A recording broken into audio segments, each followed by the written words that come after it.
Non, on prononce leur nom, personne ne les connaît.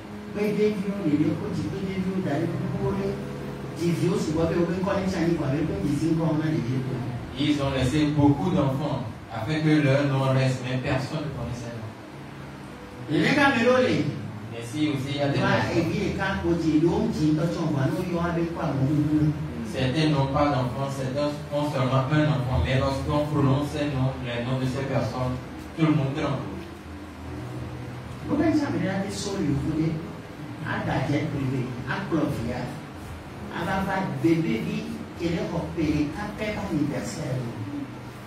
qu'une personne peut prendre jet privé, quitter l'Europe et l'Occident avec son enfant, venir à l'anniversaire d'un bébé qui a 1 an? Pourquoi? Pourquoi cela? Elle est où? Relation qui doit aller dans les gars. Et comme une colle la main qui va de Manassi, il y a un château colle. Il y a un comment payer toi. Il y a ce dernier est en train d'établir des relations pour laisser à son enfant. Il sait que celui chez qui il va a un nom et lui aussi a un nom. Alors lorsque ces deux noms se rassemblent, ce serait très formidable. Je prie.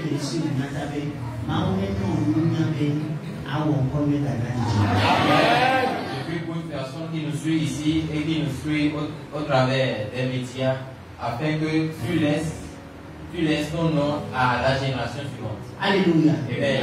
C'est non parce que. Écoute une fois encore. Genèse 12, Genèse 12 a dit quelque chose. Disons-le. Genèse 12, verset 3, je crois bien. Genèse chapitre 12, à partir du 2e verset.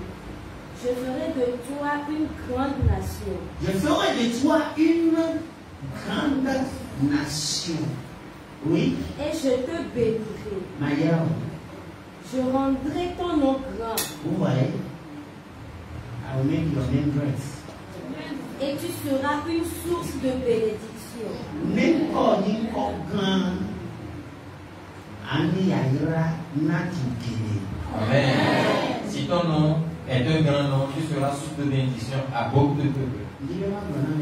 J'aimerais dire à une personne.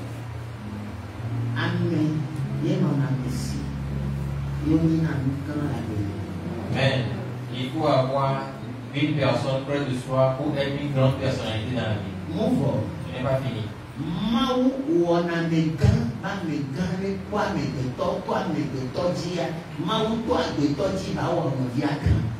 Amen. Dieu passe par l'être humain pour faire son prochain grand, une grande personnalité.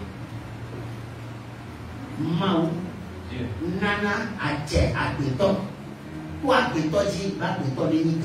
Dieu donne l'autorité à l'être humain, par l'être humain, pour que ce dernier soit une grande personnalité. Alléluia. Amen. Praise the Lord. Alléluia. Est-ce qu'une personne écoute?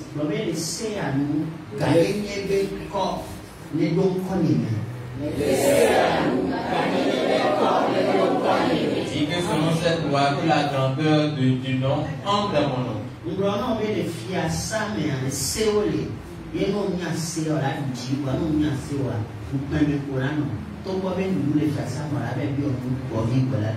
vous ai fait savoir que dans le royaume, il y a des lois, et lorsque tu ne connais, tu ne maîtrises pas ces lois, tu iras demander aux domestiques avant de manger.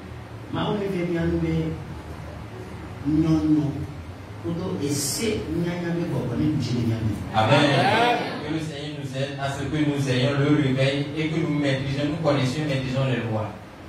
Écoute très bien. Si je vais te bénir, je te bénirai et je ferai de ton nom un grand nom. Est-ce que cela s'est accompli dans sa vie? Oui. Est-ce que ce dernier vit encore? Non. Alors c'est le tour de qui? Bien sûr, moi.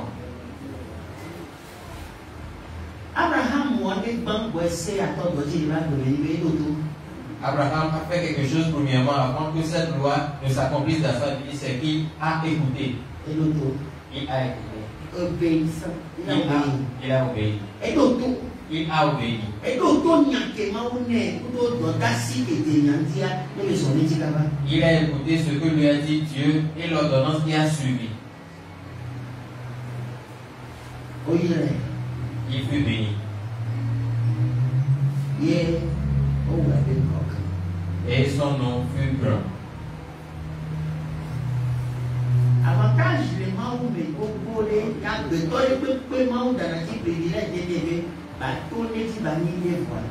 Mais il y en a des pour toi, mais il y en a des. Et donc, maintenant, avec destin, on va mort les sons.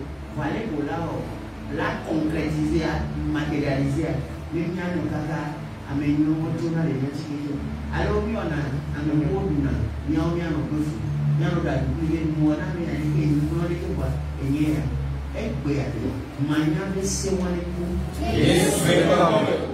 aujourd'hui que la loi d'ignorance meurt, bon nombre de personnes parfois marchent sur le chemin de leur vie, c'est-à-dire le chemin que Dieu a tracé pour eux, mais ils ne savent pas comment ils doivent faire. Certaines personnes laissent des bonnes personnes s'éloigner de certaines personnes, ne savent pas comment faire, ou bien ils donnent l'accès à d'autres personnes de profiter de leur bien. Et maintenant, pour annoncer à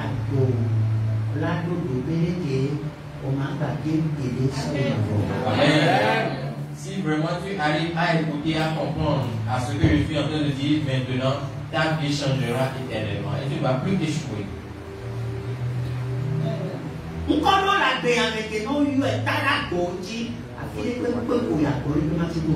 Il y a des noms dans cette vie. Lorsqu'on associe ce nom à ton nom, partout où tu iras, il n'y aura pas de porte qui sera fermée devant toi. Certaines personnes ont déjà établi de grands noms pour leur enfant. Ce n'est pas seulement l'argent qui fait de grands noms, mais aussi l'honnêteté permet d'avoir de grands noms pour la génération à venir.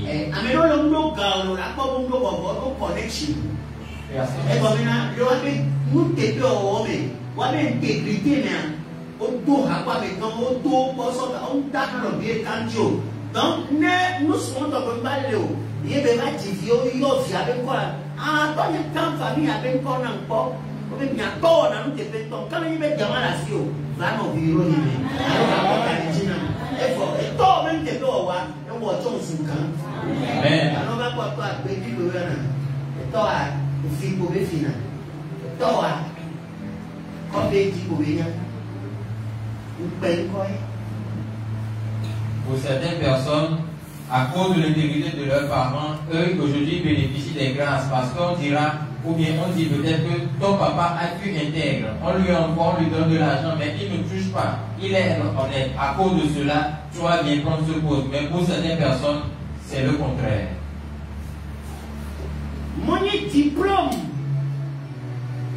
quand nous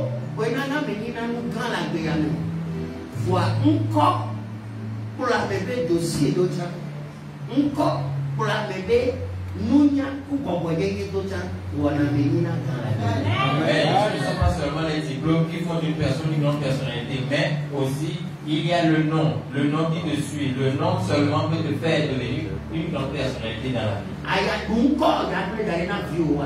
Vas-tu laisser un nom de pauvreté à tes enfants? Ou bien un nom de bénédiction?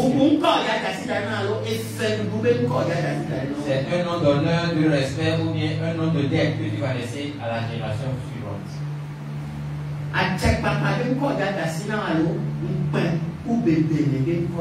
Est-ce un nom d'autorité ou bien un nom de honte? Et de discrédité. Amen. De discrédité. Alléluia. Amen. Amen. Soumène comme quoi le nom. Oh, amen. Amen. Sur la famille. Oh, bateau, après mon vélo. Amen. Sur la côte d'Anna. Et pauvre amen. Bravo. Pour certaines personnes, dès que tu prononces leur nom, automatiquement on dira, oh, ne t'approche pas d'eux. Ils ne font que des querelles. Oh, ils ne font que insulter. À toi la question est posée. À toi et moi la question est posée de savoir quel nom allons-nous laisser pour la génération. C'est la manière. Voici la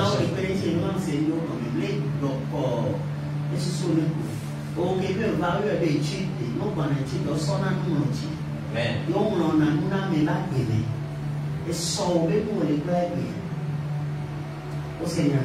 On va nous sauver à l'opale au Pérou. Elle est venue.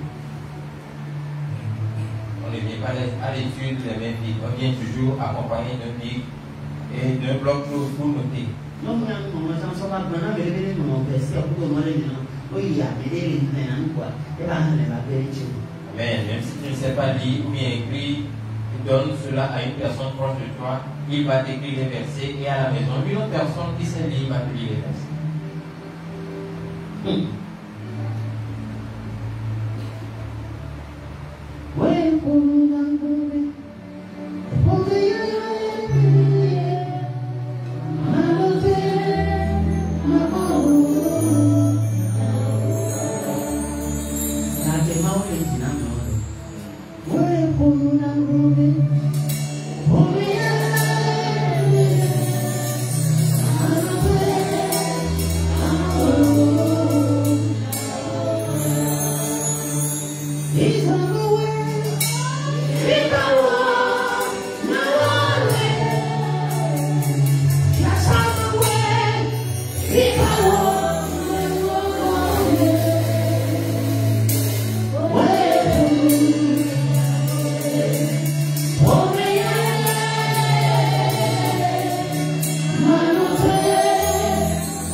Toute personne dans cette vie, Dieu lui donne un moment qui est son moment d'avantage où il peut faire quelque chose dans cette vie. Alors, mon papa, alors, vous regardez que tu vas soigner vous quand vous donnez à ou soit une opportunité, ou soit une opportunité, ou bien quelque chose qui fut fait par lequel il peut agrandir.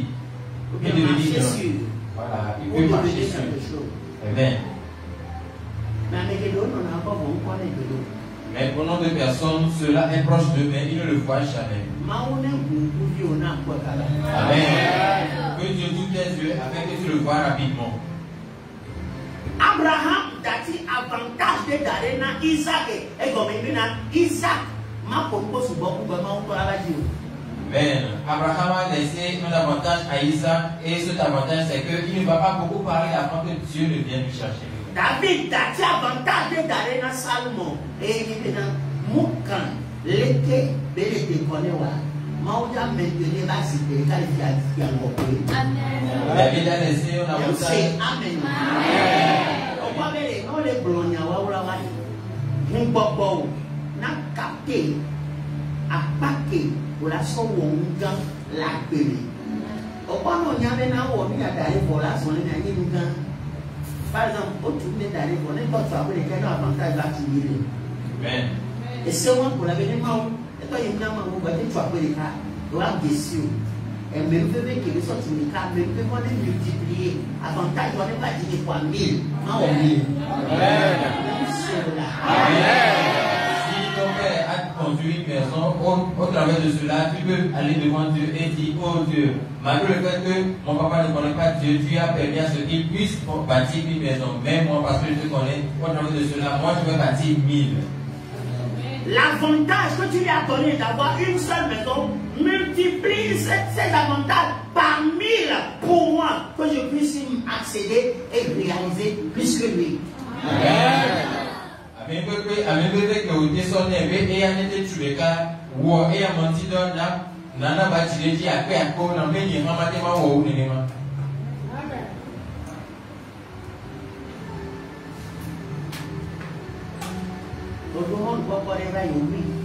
Tu avais une opportunité, tu l'as raté. Tu avais des avantages que tu as ratés.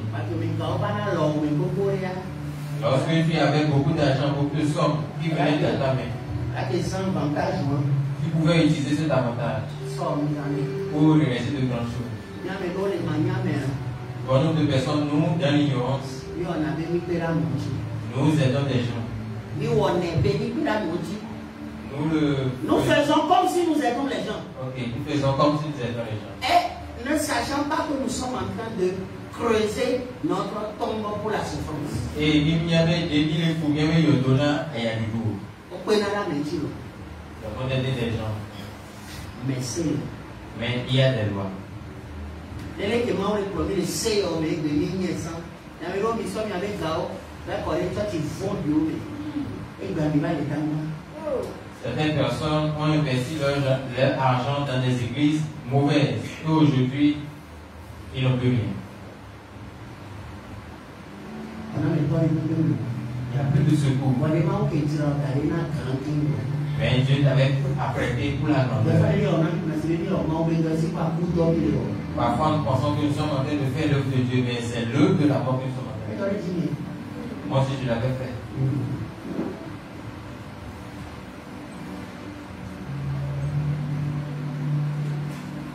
Oh, ma sœur, viens ma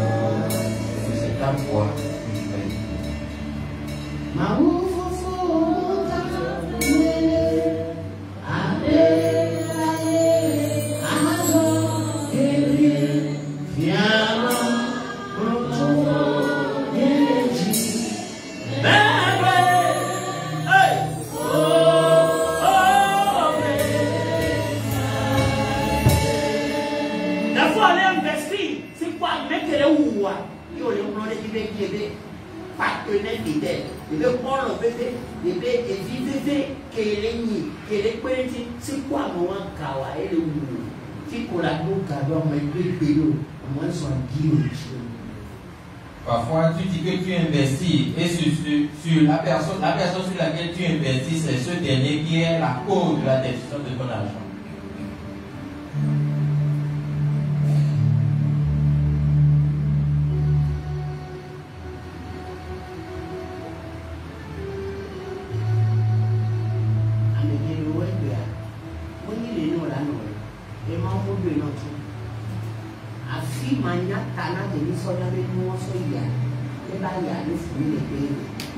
Nous, bon nombre de personnes, normalement, ne devons pas souffrir. Et Dieu aussi ne l'a pas établi pour nous, mais parce que nous avons donné notre argent, ou bien nous avons fait rentrer notre argent dans des lieux.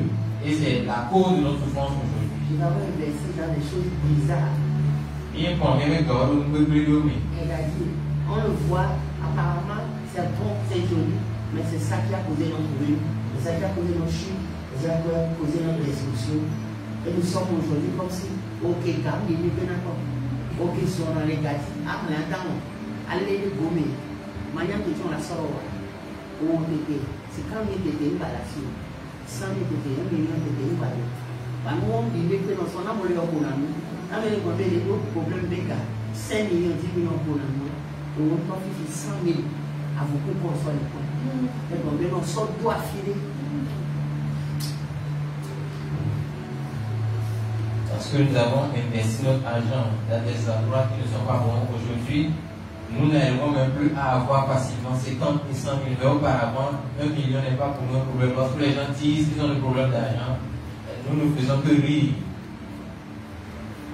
Mais quand nous investissons, en qui as-tu investi? Pourquoi? C'est Bible a gouverné. Il y a des vieux jailloux, mauviwa, fiengaïa. Wow, ya bola pela minchobe biona et nyakase. Ame abeli tunia nia wenya. Alors nous nobe awari oteku. On t'a pas bon. Mais qui sont maman mia dominion. On se pas messia bébé dominion encore. On va messia mais avec le télétier nous wa maura yera. Jamais. Ame do le ale biota se. No nous no la le poma se fimere. Ame do le bola to belo la loata bola yota. Bioma ose. Ne ma unto fofido ame aba. No do braita. sọ́gọ̀ náà mi wọ́n. Ọ̀làdùn àyà. Èdè ó bá pè lòlò títí kó tọ́kù fi lóró.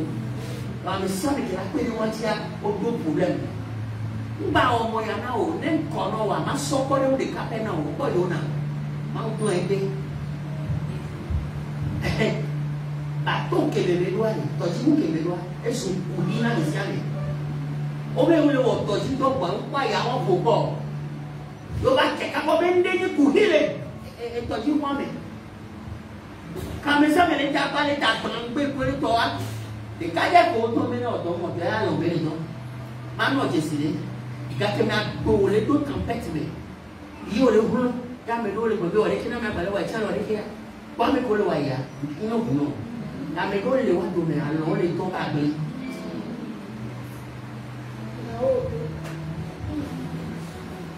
Ó lè wúlò pé lè kábà tó la yà mọ̀.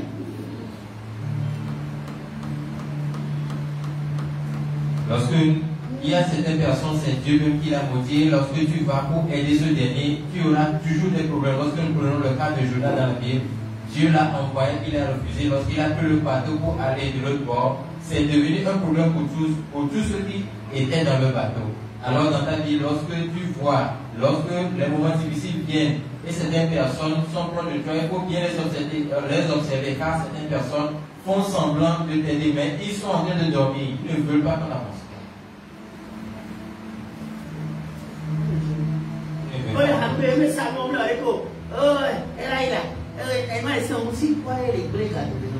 Certaines personnes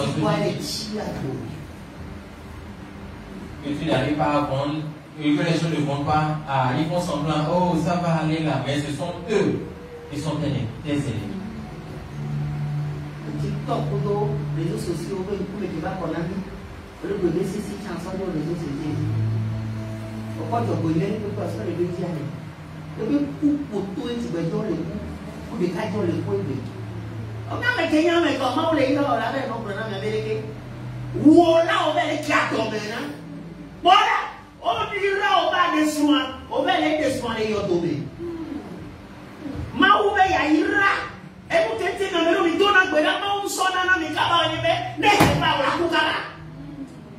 Des personnes, pourquoi Dieu ne vous bénit pas rapidement, c'est que lorsqu'il vous le fait, vous allez vite mourir. Aujourd'hui, la civilisation, c'est de tout mettre sur les réseaux sociaux. Vous mangez, vous le postez, quel que soit ce que vous faites, vous le mettez sur TikTok.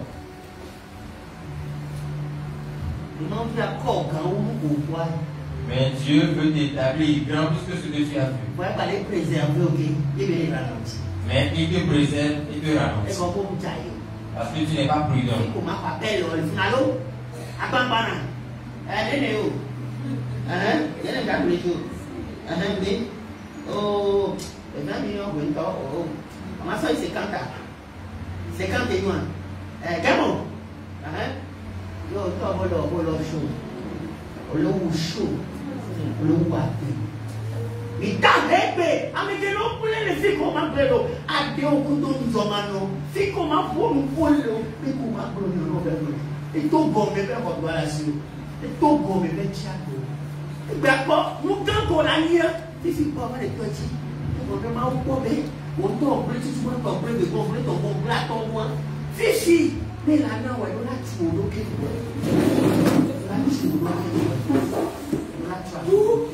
Beaucoup de personnes ont reçu des appels, ont fait des appels à des endroits où ils ne devaient pas le faire. Ils ont communiqué des informations à des personnes qui ne doivent pas communiquer. Et par cela, on leur a retiré les emplois. Par cela, ils se sont créés encore d'autres ennemis qui leur ont détruits.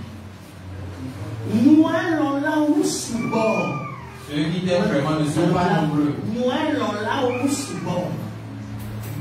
Ceux qui aiment les bonnes choses ne sont pas nombreux. Amen. Ceux qui aiment les bonnes choses. Ceux qui se réjouissent de ta joie ne sont pas nombreux.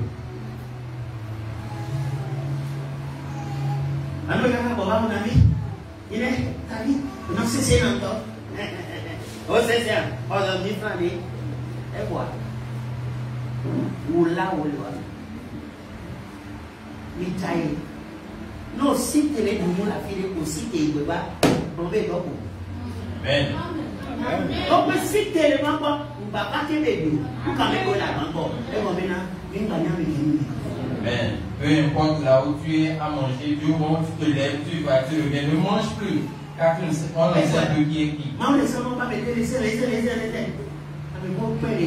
Afrique du Sud, les cours ont empoisonné. Et le moment où on va faire coucher par nous, on va demander les saints trahis. Ou bien. Et voilà. Mais tu vois, je vais bien bien sûr. Moi, je vais pour nous amener les pions, voilà, qui bénissent tous les fous. Un homme de Dieu. Mais nous pas pour donner là. Il y a des musiques qui sont pour donner des gens qui ont marre à quoi d'abord les gens. Il y a un petit aussi à nous parler des sujets. Pour la parole de l'eau passée, la l'eau regardée. Avec Yoto, il y a pas été plus ça.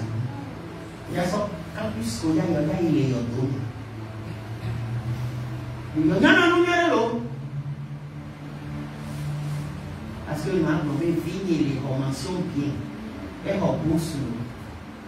Nous soyons à toi. Ta vie nous garde dans ton éthique. On l'a fini de couler. Tu m'as fait le dos. Mais quand on est beaucoup, même corps va aller quand. Tu comme ça, mais tu n'as pas l'homme, tu n'as pas le fou. Amen. Comme ça, mais pour l'emploi là. Donc, on va tout, on a quoi faire de là. Tout, hein. On va zoner, moto, à ma fille, quand même, on a mis la guibé, avec ma guibé. Mais qui on appelle le loli, on va mettre le loli. Il est cool. On le voit, ça pour. On va mettre quoi? Bon, on va se dire. Non, on va te dire qu'on est là. Il y a ce moment-là. Et on va te dire qu'on est là. Alors, le point, mais là, nous, alors, pas de nous voyons pas, mais il y a ce famille encore. Alors, ça, tout le monde peut y chaque année, tout le monde ça de toi, mais dans la vie. On est bien que tous les énergies. Pour devenir une personnalité, nous devons être prudents. Nous ne devons pas donner des informations à qui que ce soit. Et nous devons savoir où recevoir certains appels. Lorsque tu reçois l'appel et tu vois une personne qui arrive, il faut baisser le ton. Car tu ne sais pas qui est qui. Lorsque tu divulgues certaines informations, une personne qui écoute cela peut devenir ton ami et t'enchanter. Mais il n'a plus de pépé. Amérique Jachi, Amérique la soit histoire au pata, son début. Nous posons 20 ans, son peu founant avec Brennan, mais elle n'a pas beaucoup de temps. On dit à un parce que vous voyez, mais là. Maintenant, et vous avez été quand tu as payé. Au bio, on a rien. Au bio, parce qu'une personne est en train de te courtiser ou bien parce qu'une personne te plaît automatiquement dans les premières minutes de rencontre, déjà tu le dis toute ta vie, tu lui racontes tout ce que tu as. Oh, tu lui dis, oh, si tu savais à quel point j'ai vraiment souffert pour construire cette maison. Parce qu'il y a cette voiture. Et même si tu me dit, Est-ce qu'on t'a demandé de divulguer ces informations? Est-ce qu'une personne morte peut conduire la voiture? Une personne morte peut conduire la moto?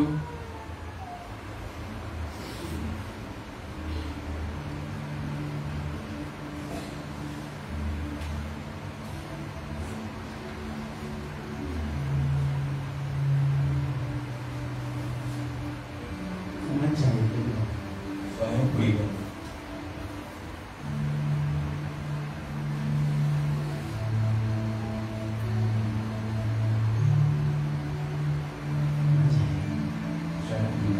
Oh, ça lui a fiancé d'abord. Bientôt, ma fiancée va Mais venir. les bonnes, tu ne pas bon les loyers. Voilà quoi. Il me rend. Lui, c'est bien, voilà. Je pense que c'est fini pour moi. Et ils sont à toi, à les dire. Et il a deux coups. Et il prend sa bouche pour faire des cantiques de chant. Et il meurt aussi subitement. Il a deux à.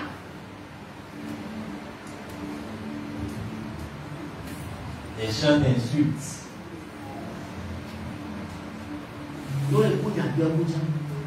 Il meurt aussi pour cela. Donc, il y a un peu de non dit ça, il y a un peu de donc qui est pour lui et lui les dire. Il y a un moyen de lui dire. Il est temps que les gens ne sont pas. Inadmissiblement, nous étions prudents par rapport à notre vie, ce ne serait pas à ce niveau où nous devions être. Mais comment il y a un joie, il y a un nom, il y a un nom, il y a un nom, avec les pénalités sur yon quoi non, et voilà, c'est fini. 2 mois après, 6 mois après, on va aller non, yeah. Nous avons divulgué nos sources de revenus et les personnes par qui nous allons avoir cette argent. On va dire qu'on contrôle. On a beaucoup de soucis. Parce qu'elle est libre dans le plan d'envie. La seule fois qu'on a mal au tout, là, il est à non là. Hey! Nous avons donné les photos des personnes qui nous aiment à ceux que nous pensons qui sont nos amis. Or, sont nos ennemis. Moi-même. Comment va me faire ma téléphoto? Adobera, ma son photo est là où il y a, ma son photo. On le fait. Et que ma tour a photo est là où ma télé. Par la grâce de Dieu, je veux prier pour ma photo, mais de donner moi ma photo, je ne le ferai jamais. Et comment je vais prier pour ma photo, toi tu ne feras jamais ma place. La question à quel point vous soyez. Il y a des fiatons. Et que ils sont amis, les photos, il y a seulement là aussi. Il y a notre facilité, non, un peu plus et comme il peut envoie-moi la photo de toi et de ton bien-aimé. Je vais faire quelque chose et puis vous n'allez jamais vous séparer. Gagner nous soit, gagner nous au sommet photo bon, au plan avec gâteau, au plan avec sommet. Et puis on va mettre jamais pas les là nous. On va venir là, et il y a à construire nous par les ici. Ah oui, mais il y a même qui est à cause de ça. On a des gens qui ont les moyens. On va y avoir mieux à dire, on peut non. On va y avoir mieux à dire. Oh, on a des mathématiques, des cours, et pour les temps pour les enfants. Là, c'est clos. Raccroché. Je te prie. Vous savez que maintenant, il a tiré, il a oublié de me dire, il se fait comme nous. Et nous, bon, et nous. Tata, il est là, on a mis un moment, mais il a mis. On a aussi des gens qui vont venir. Yesu to ni mawu ne mawu do la nga fo duan yo sebe koko de village au Kabawa o la wu Yesu wa. Malgré le fait que Jésus était Dieu, si l'ange n'est pas venu donner le rêve à Joseph d'amener rapidement très loin l'enfant, Jésus allait mourir. On allait le décapiter. Comme Okay, cela fut fait dans la vie des autres enfants. si vous voulez que vous ayez un mini.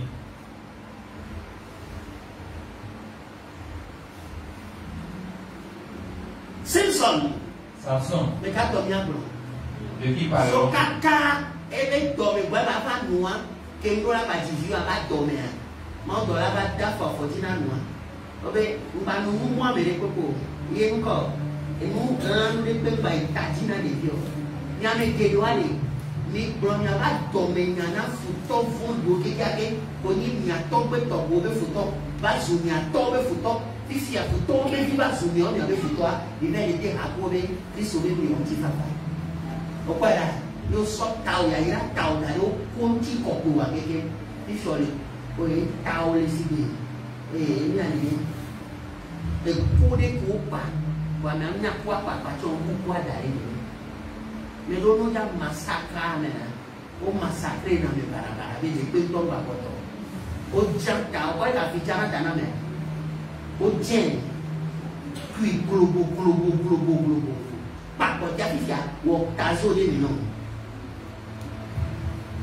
Nous avons révélé nos secrets à des personnes qui sont des ennemis de longue date, c'est-à-dire nos grands-pères ont pour ces personnes des ennemis qu'aujourd'hui nous avons relevé, nous leur avons donné le secret, nos secrets à ces personnes, à leurs petits-fils. Et aujourd'hui nous avons perdu nos cheveux d'onction, nos cheveux de grâce. On ne dit pas à tout le monde comment on fait pour avoir les bonnes choses. Non. On ne dit pas à tout le monde le commerce qu'on fait. Non. C'est vrai. On transmet ce savoir à une personne qui sera avec toi pour de longs moments. Mais tu dois permettre de connaître cette personne.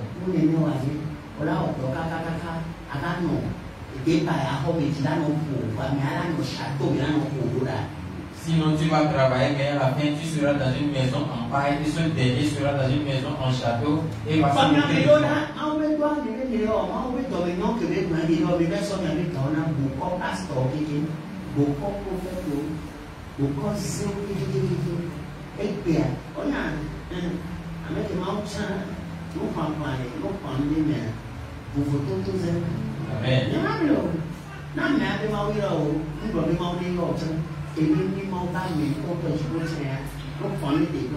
tu vois que ça porte de fruits. Tout le monde est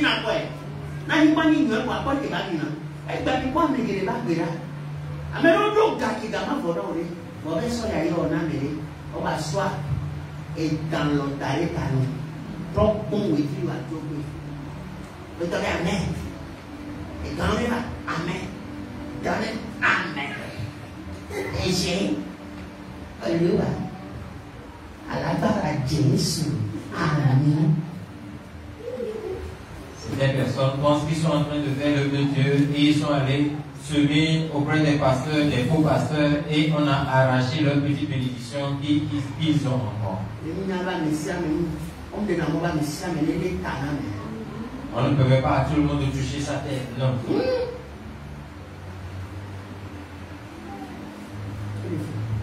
C'est vrai.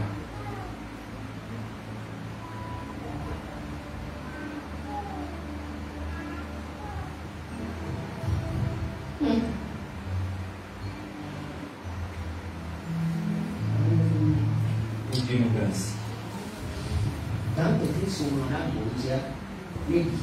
Amen. Que la grandeur que Christ a écrit sur ta vie s'accomplisse.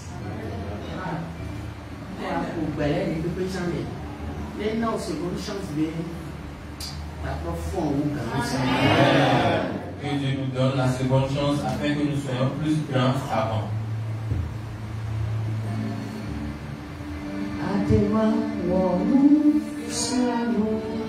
Dieu peut tout faire.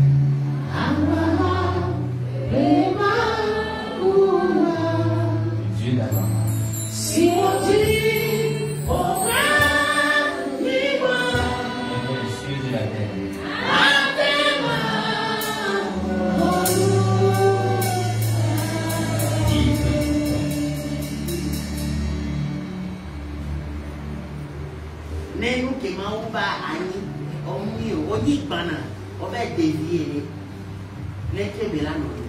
Comment ce serait pour toi si au préalable tu étais sur le chemin de Dieu, ce que Dieu a établi pour toi, tu le faisais, mais tu t'es dévié d'un seul coup.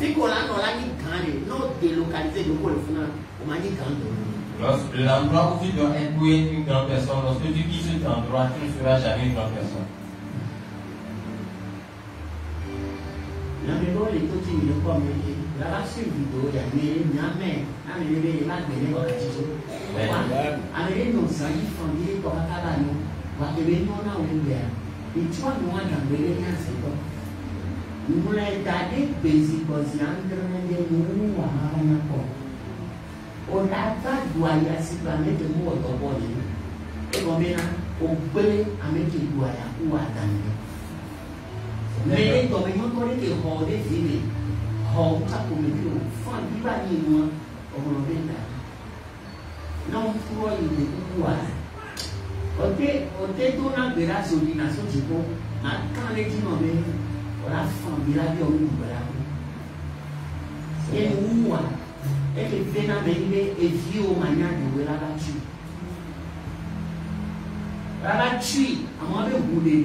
on va tout comment va mener que n'y a c'est à peine la beauté là les ne pour la matin pas qu'à y aller et si on va bien du côté et que avec les mawira faut déclencher il y a beaucoup béni processus qui tombe on va nous grand la petite pondo kamona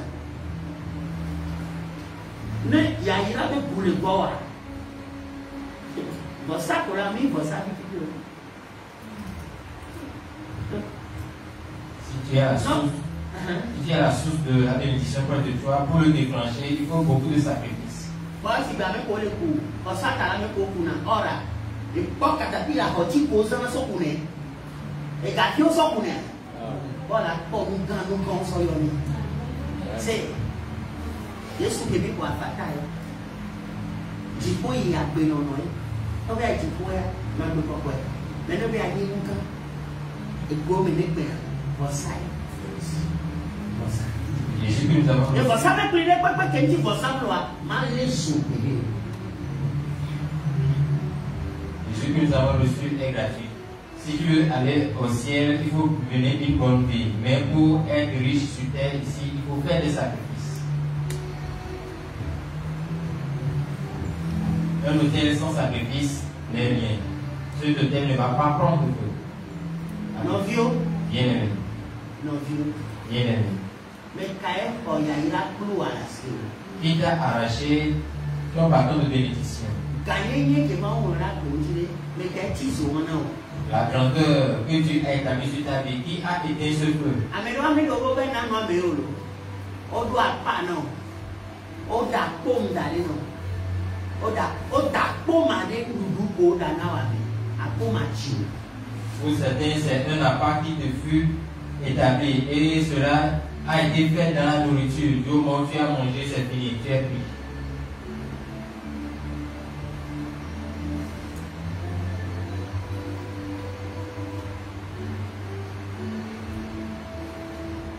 Les gamins en famille, maman le kumba me doit. Maman fait quoi au débat? Yesu ton âme, Yesu a gâté ton âme. Il faut la classe à l'heure. Ah, on a mis à la qui est décidé. Et nous, on qui me fait bien quand même, il va te l'oublier. Restaurant qu'on y quand même, il y a eu plus de ça fait à bousser. On m'a dit. Bah, des fois, on a vu, on est là, et moi, avec besoin. On va sur mon bout, et va besoin. On sort ton bon besoin, on va pas où. On peut n'en faire la solution, on doit m'attaquer. On dit, on va garder pour vous les bons. Et nous qui sommes caca, on a mais qu'est-ce que on est jamais mal monté comme quand on vous là. On est un peu notre dominant. Il y a quelqu'un qui a beaucoup, mal du coup. On monte avec ma pomme. Si premièrement on les paye mon bilan, on va sauver qui au reste ça. D'accord. Il m'a pris son pouvoir. Il dit que c'était précis pour on va y souvoir. Pourquoi nous les rappeler de voir lui caca 20 ans. Nous gagnons. Si vraiment nous respectons certains principes. Mais nous, il est caca 40 ans. Le matin, on va s'en appeler. Il m'a dit que caca là, et il m'a dit que il m'a dit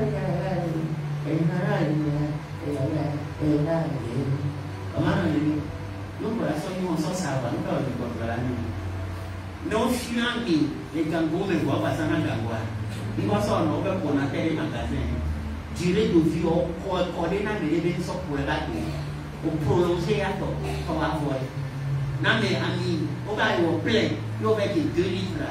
On les tapangua, on quand on a payé, a été mis des débats à la voie. On doit tirer la mienne avant. Mais que les tapangua des plein à tous les jours. On va tirer des plein. Et même quand les gens bébé monti, mana fifi, les gens de simager.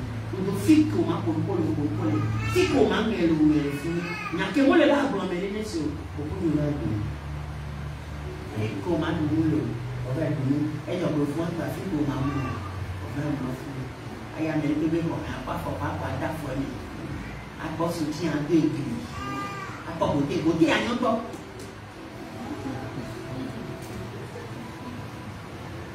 On a tiré beauté. Oh, pas 5 heures. Oh, et moi, aussi court de parfum. Donc, quand tu as besoin de faire des dons, on va vous dire à tout qu'on a fait. Non, on dit la sur la pointe, on veut vous dire quoi.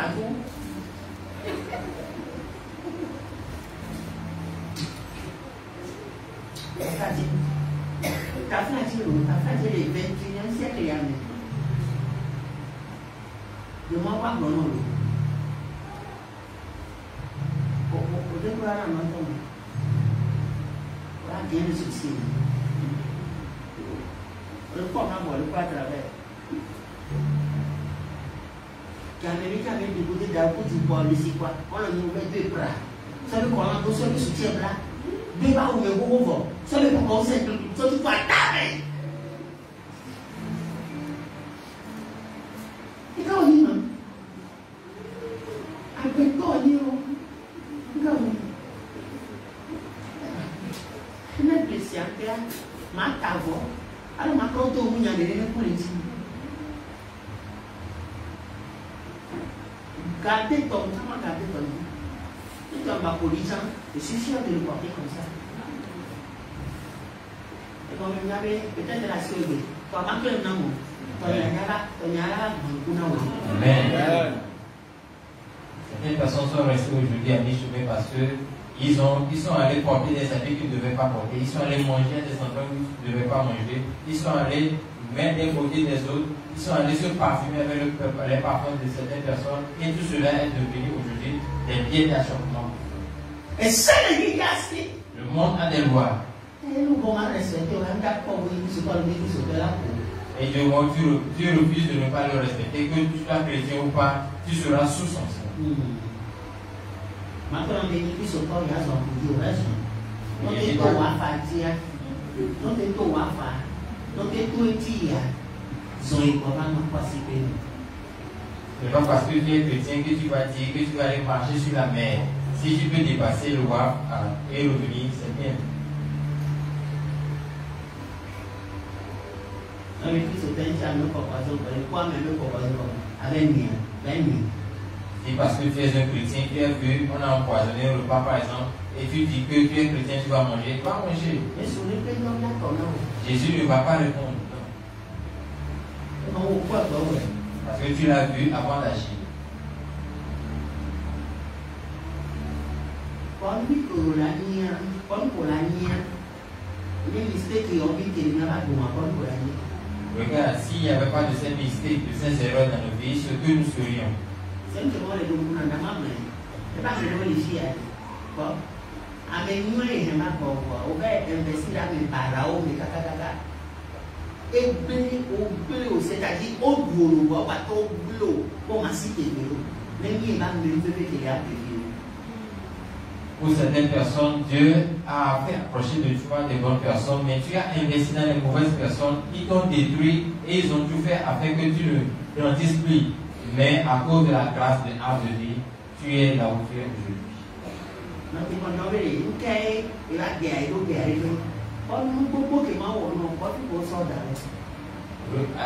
Ne dis plus qu'est-ce que je fais dans la vie, où est-ce que je suis. Non, regarde tout ce que Dieu t'a fait et ce que tes ennemis aussi t'avaient fait.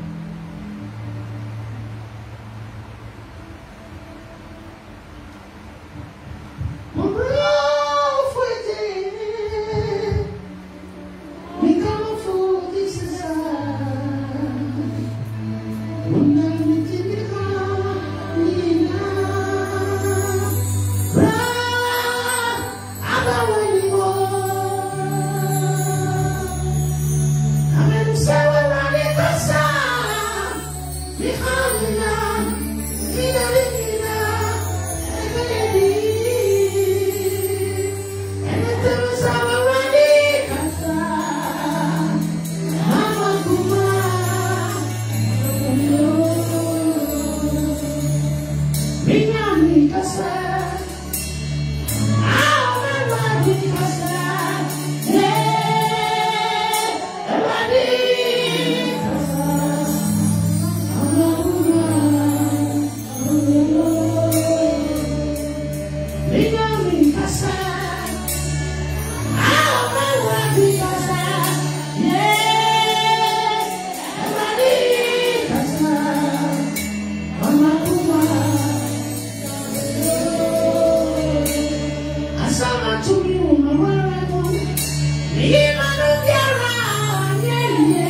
dans mon foyer. J'ai tout fait pour les éviter. Délivrez, Seigneur. Ah, mon Dieu, mes cris ne te parviennent pas. Je m'attends à toi. Parle de ton amour. Dieu soit.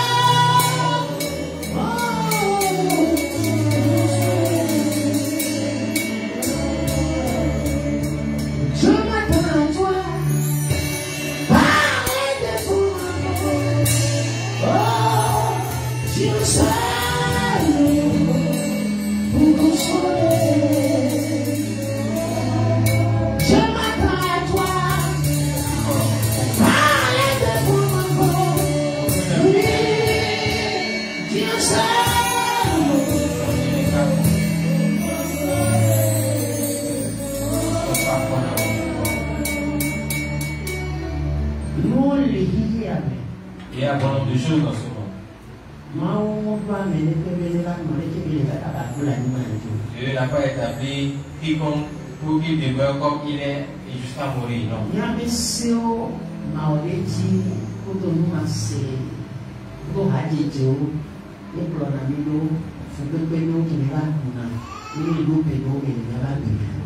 C'est le non-respect des lois. Il y a certaines années que il y a certaines fréquentations que nous faisons et c'est cela la cause de nos souffrances.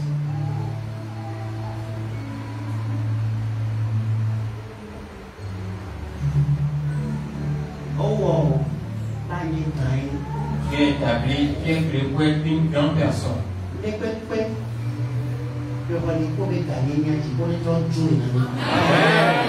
Tout ce qui nous a arraché notre grandeur, que le ciel nous le redonne.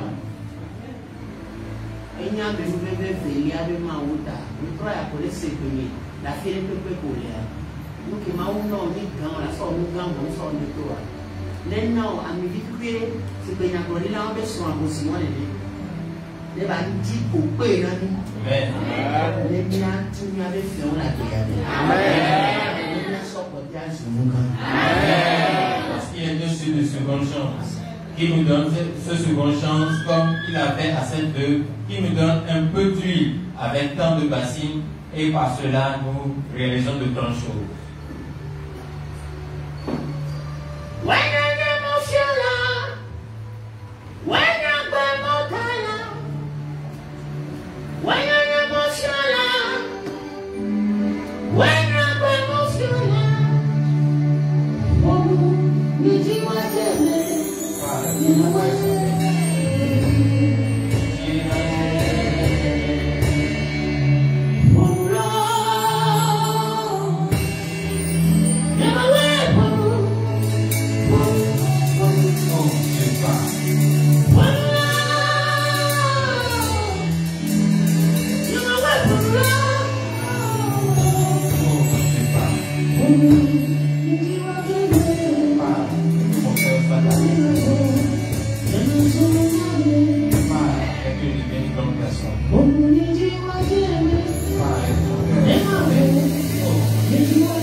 vu un grand roc. Le pont fut brisé. Amen. Le pont fut brisé. Et on ne peut pas aller comme le. Et il n'y a plus d'espoir. Afin qu'une personne puisse passer là-dessus. Les personnes se sont arrêtées et ils regardent le ciel. Le pont est comme le pont que faisaient les gens d'ancien temps. Et c'est un pont comme des ponts à fil, à cordes. Mais Dieu merci, en cela, l'eau tombe. Amen. Dit que tu vas plus rester. Tu ne vas pas rester sur place, mais Dieu va agir. Là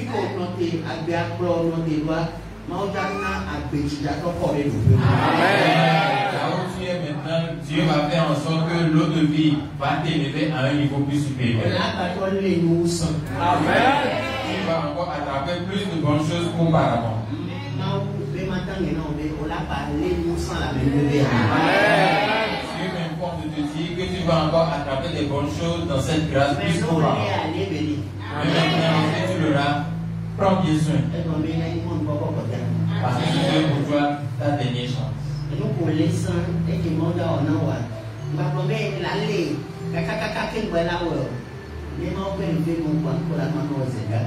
Et le moment où Dieu te bénit, ce que tu dois faire, fais-le automatiquement, fais-le immédiatement. Amen. Amen. Que l'appel du Seigneur vienne. Que le Saint-Esprit nous grâce.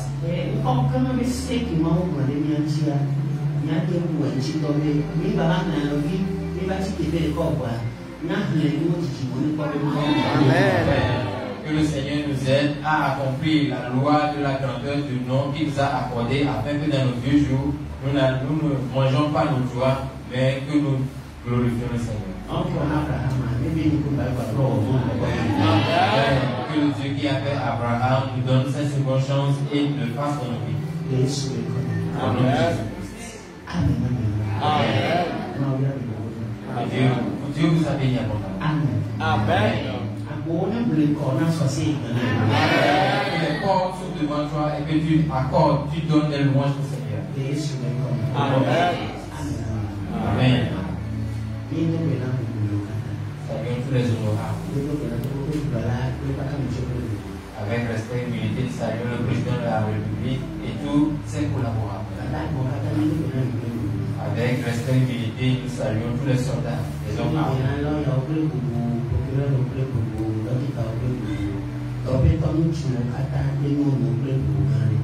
Nous saluons tous les DG, hommes, femmes, les procureurs, les médecins, les avocats. Avec respect et humilité, nous vous saluons.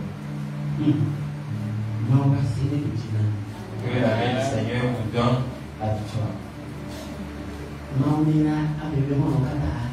Que Dieu bénisse tous les amis de Arc.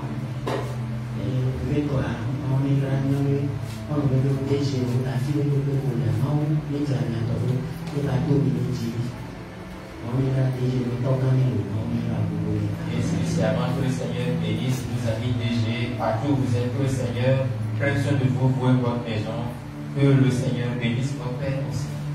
Amen. Amen. Amen. Amen. Que le Seigneur vous couvre et vous bien-aimés. Amen. Amen. Amen. Les portes sont devant vous.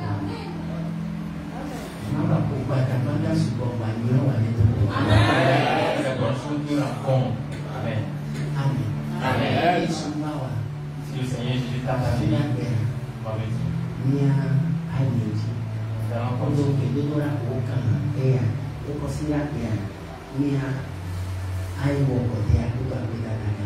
Nous allons continuer le vendredi avec les prières et par la grâce de Dieu, nous allons continuer aussi le dimanche. Amen. Alléluia.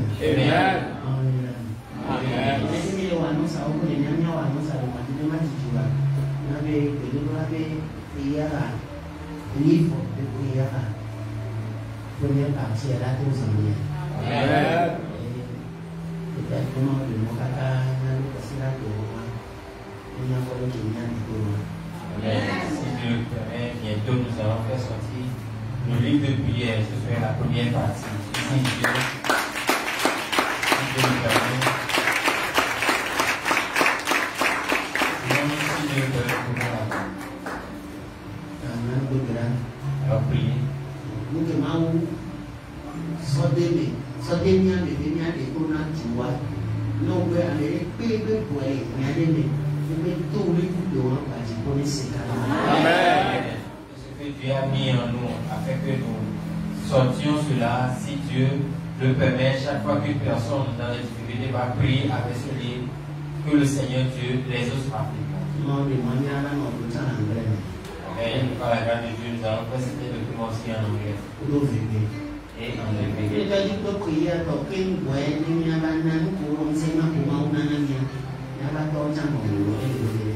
La première partie, c'est la prière par la grâce de Dieu. Nous allons continuer avec nos les enseignements aussi.